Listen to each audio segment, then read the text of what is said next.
So I want to talk to you guys about how Trump is trying to, quite frankly, rig the upcoming election by going and messing with the numbers when it comes to the electoral map. See, elections are not as rigging an election is not as simple as just choosing who the person won. It's like changing the votes, right? There's many different ways to try to rig an election or try to make an election maybe not 100% guaranteed to come into your outcome, but stack the cards in such a way that defeating you would take something to the equivalent of a political miracle. And one way to do that is aggressive redistricting that is referred to as gerrymandering. Essentially what that is you take a map, a district map for the amount of congressional districts from your state, and then you cut it up in such a way that you make it so all of the people who would vote for the Democrats are in a tiny, tiny area that compromise the fewest amount of districts, or that you bundle them all together so that like two cities that would be blue are dispersed into one district when it should be two districts in order to make that one district blue, but then you can take the rest of that area and make it two red districts. Ways to make it so you're shortening the amount of the opposition team, in this instance, as we're talking about Texas, Democrats, from having as many seats as they otherwise would have if it was more proportional.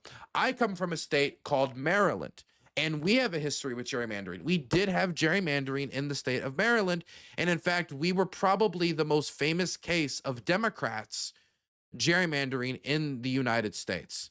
Let me show you guys some old Maryland congressional maps, because now they put it before an independent commission, our map, and they came up with it. And our current map is nothing like the old one. Let me look at history. I want to look at the old one and compare it. No, not AI mode. I wish that wasn't the first thing on Google. It blows. Here we are. Maryland congressional districts. If you go back, so right now, here it is. Kind of makes sense, right? You can see how 5 comes together, how 1 comes together, how 2 comes together. You can see how all of these different districts kind of snap together, right? They make some amount of sense.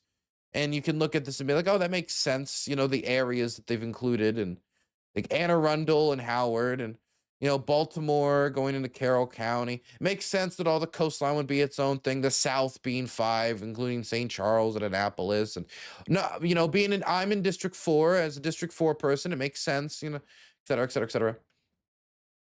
But then you go back to what the map was in 2003, and oh my God, what is this? Oh my God, look at that! Jesus Christ, what is that? What? Look at that red district. What is that? Ew. Just ew. Ew. And you can see that the Coast County goes into Baltimore County in this one. Like this, you can clearly see that there was some conniving that went on here. There was this was made off of a ridiculous standard, and the standard was not based off of what's most representative of the state, what's most representative of the way that we're broken up and sorted as communities, and what those communities represent. There is no connection between these red lines that go all the way through Baltimore. You're on the coastline you're on the way to Ocean City, and then you're on the other side of Baltimore on the other part of that red district. That is ridiculous, right? But compare that to where we are now, right? Which is with a normal set of districts that are largely fair enough, right? Which has led to a Republican getting elected in our state. We do have a Republican, Andy Harris. Now, in Texas's case, what's interesting is you go back to old Maryland or some cases of gerrymandering in the past, and the main fight was proving that it wasn't fair. Because sometimes it'd be like, oh, I don't know what you mean. It's fair. What do you mean? Of course, my congressional district should look like someone just lied on a polygraph test. Of course, my congressional district should look like a shattered cookie from Squid Games, or my congressional district should just look like the squiggles a child draws on the wall. And this was the type of debate you had. Now the debate isn't that.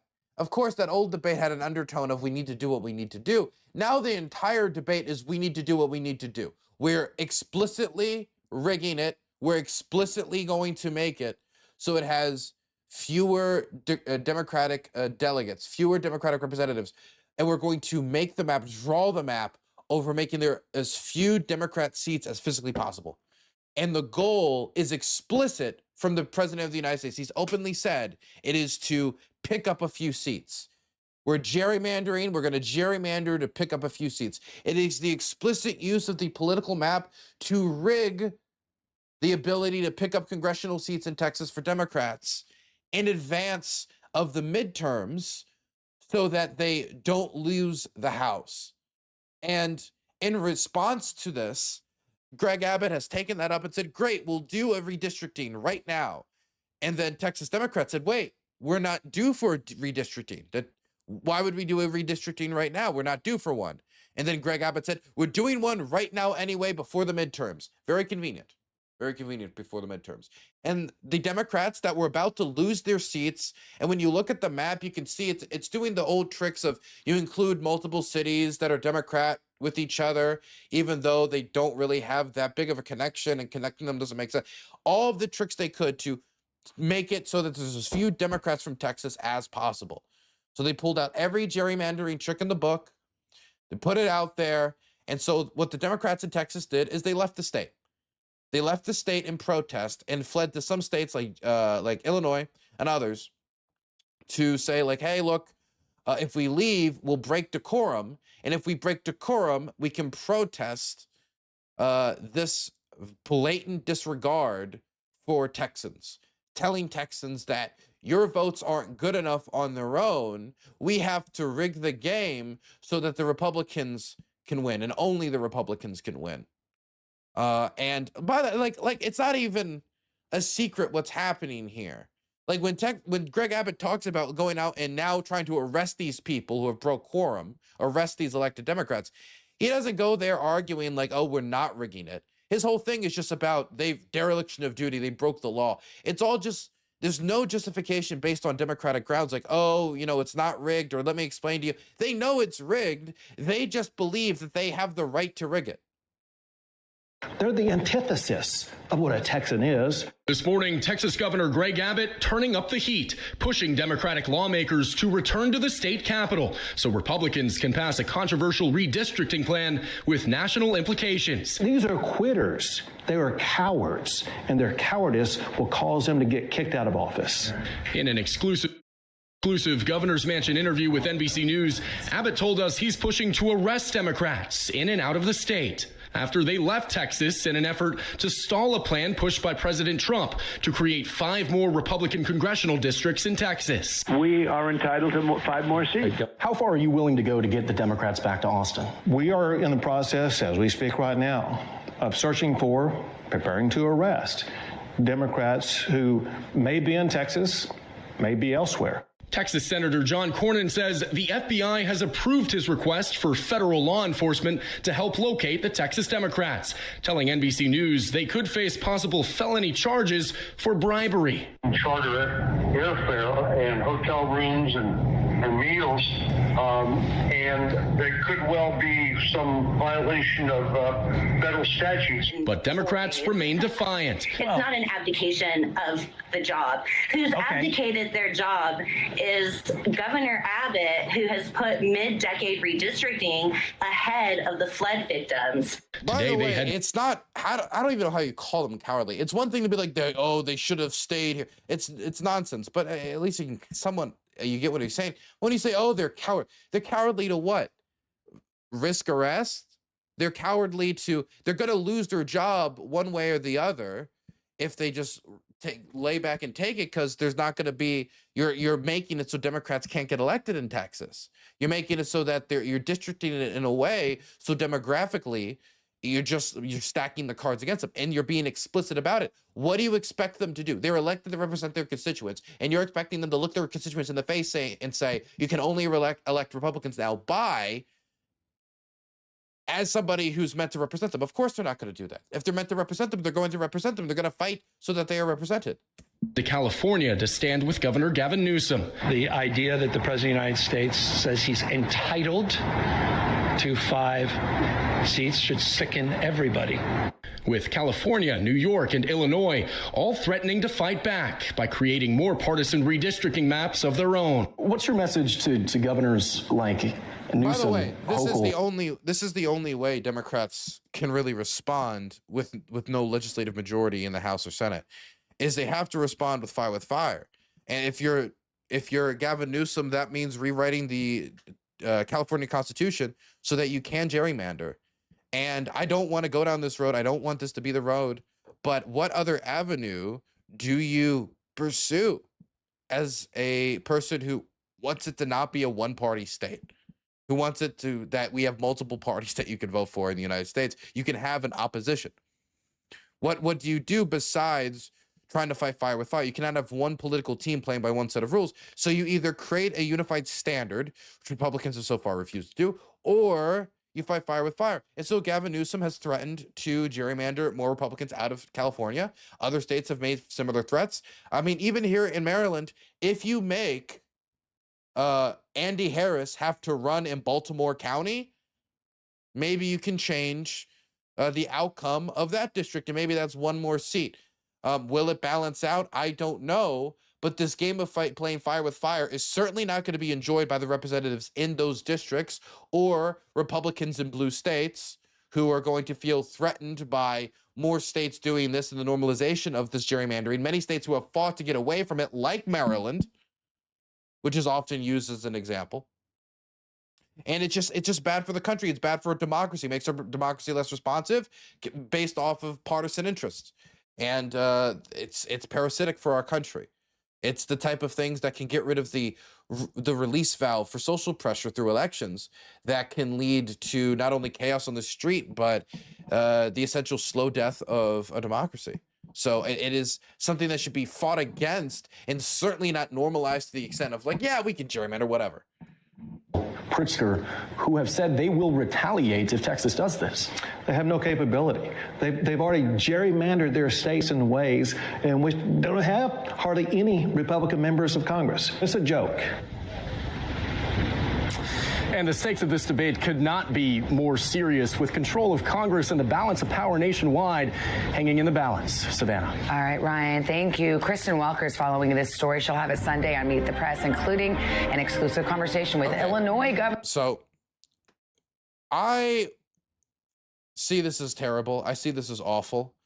Jesse Waters, Fox News representative, to just show you the other side on this, he thinks actually this is like great for Dems. And I want to show you the brilliant commentary that's happening on the other network and trying to justify this.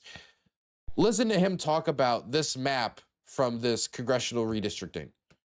And look at one of the Texas districts that Democrats are running away from. They basically drew a highway between Houston and Austin. Even the media is calling them hypocrites.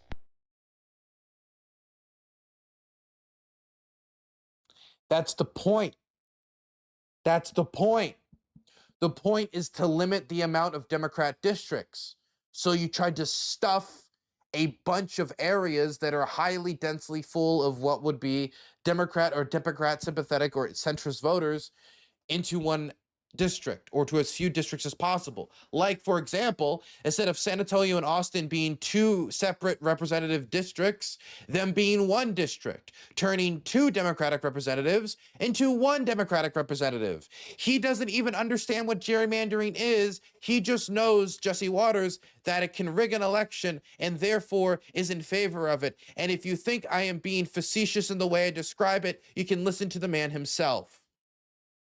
He believes that the Democrats should not be allowed to be the opposition.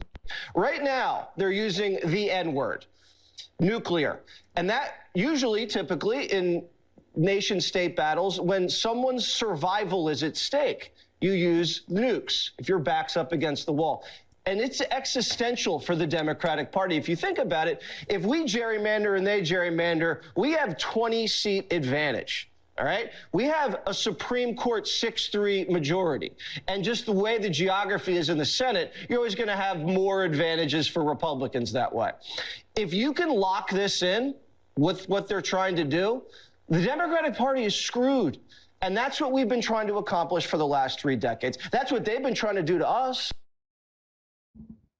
He's open. Like, we just want to make it so that the game is stacked in a way that doesn't really matter what the majority of Americans want. It's just the map will be drawn in a way where we're always going to have the high ground. And therefore, we can always keep the majority. And in a separate segment, I swear to God, he literally says that the Democrats cannot be the opposition party. They have to be a permanent minority. And pursuing that by redrawing the map is a laudable goal. Jesse Waters is advocating for basically turning the American political system into a farce on national television. And he continues to be booked for the show, continues to make big money as this man goes up there and questions the Americanness of other people while spouting the most un-American principles you can possibly imagine. Oh, we're going to lose an election? Just redraw the map. Redraw the system until it's impossible for us to lose because we're too scared of the opposition. The opposition can't be allowed to win, so we have to redraw the system. They can only lose. We're scared of the... It's just fascism.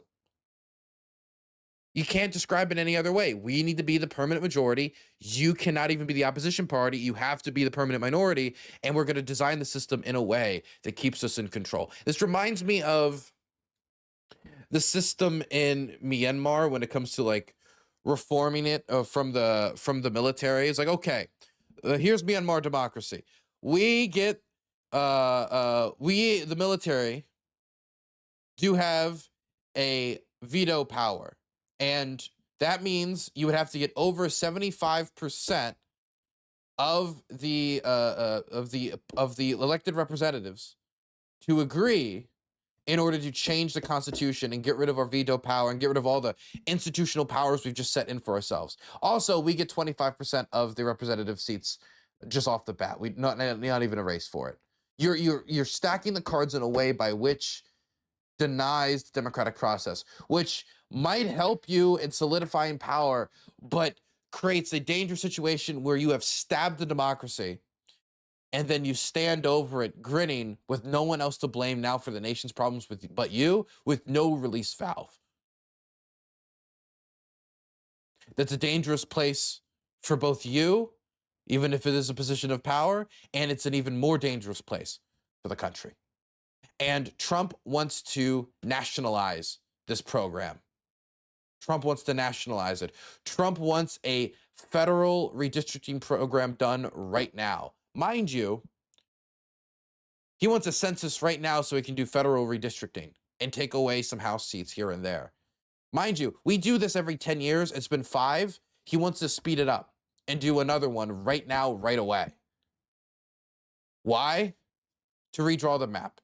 That's why he wants to redo the census. He wants to redraw the map, and he also is insistent that we take away financial resources that are given into every area based off of the census if they are including undocumented immigrants, which the Supreme Court has already knocked down his case to try to change that during the first term when he was in office. So right now, he's in a redistricting war to try to preserve his majority going into a midterm that if historical trends continued, he would probably lose. So instead of putting in the legwork legislatively to win, or as a leader to win, they instead are just trying to change the name of the game. They're playing the player, not the game, and changing the rules of the game. Did you know Piers Morgan actually invited me on the show, and they said, all we need you to do is your editor, Danabo, has to click this button right here. If he clicks it, you can get on.